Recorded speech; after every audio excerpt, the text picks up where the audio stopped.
v prvi vrsti pomeni prikaz enega poizkusa ali pa ene dejavnosti podjetja, kako ohranjati svoj tržni delež, in se mi zdi, da je za Slovenijo zelo pomembno, da bi poskušali več takih stvari napraviti, saj Slovenija kot majhna dežela brez tujih vlaganj, sodelovanja tujih kooperantov ne bo mogla živeti naprej.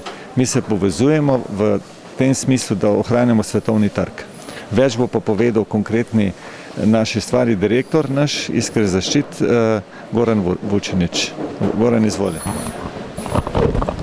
Hvala. Pri partnerstvu z podjetjem Weidmüller gre za tehnološko partnerstvo med slovenskim podjetjem, ki ima, to pomeni nami, ki ima znanje na področju prenapetostnih zaščit, in podjetjem Weidmüller, ki je multinacionalka in v to partnerstvo vnaša trg.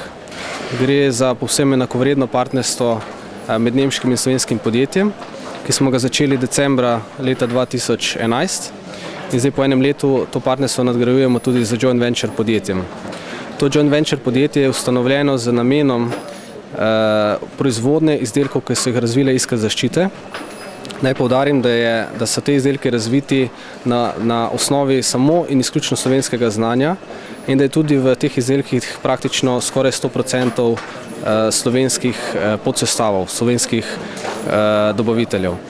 To pomeni, da v bistvu tle podpiramo na nek način tudi slovensko gospodarstvo in slovenske majhne obrtnike, s katerimi sodelujemo. Nemško podjetje pa ima dostop do trgov, do industrijskih trgov, kamor mi sami sicer ne bi mogli prodreti.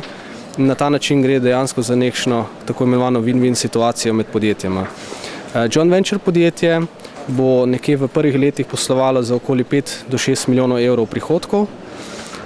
Imelo bo v začetni fazi 30 zaposlenih. Skozi tako imenovano feasibility studio smo ugotovili, da je najboljša lokacija za to podjetje v Posavju, oziroma kasneje smo se odločili konkretno za Brežice, zato ker je tudi ta regija energetska. Naš partner je izredno usmerjen v energetiko in tudi neka ideja, da bi dol s partnerjem naredili en tak kompetenčni center za naše področje prenapetostnih zaščit, kar bi dejansko pomenilo še neko dodatno nadgradnjo sodelovanja med podjetjema.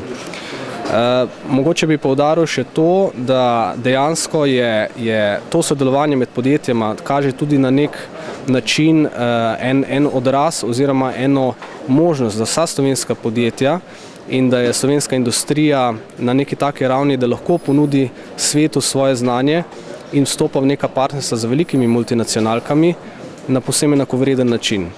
To pomeni, da nas tujci na tem področju spoštujejo, da vejo, da delamo izdelke z visoko dodano vrednostjo in da so to dodano vrednost tudi pripravljeni plačati.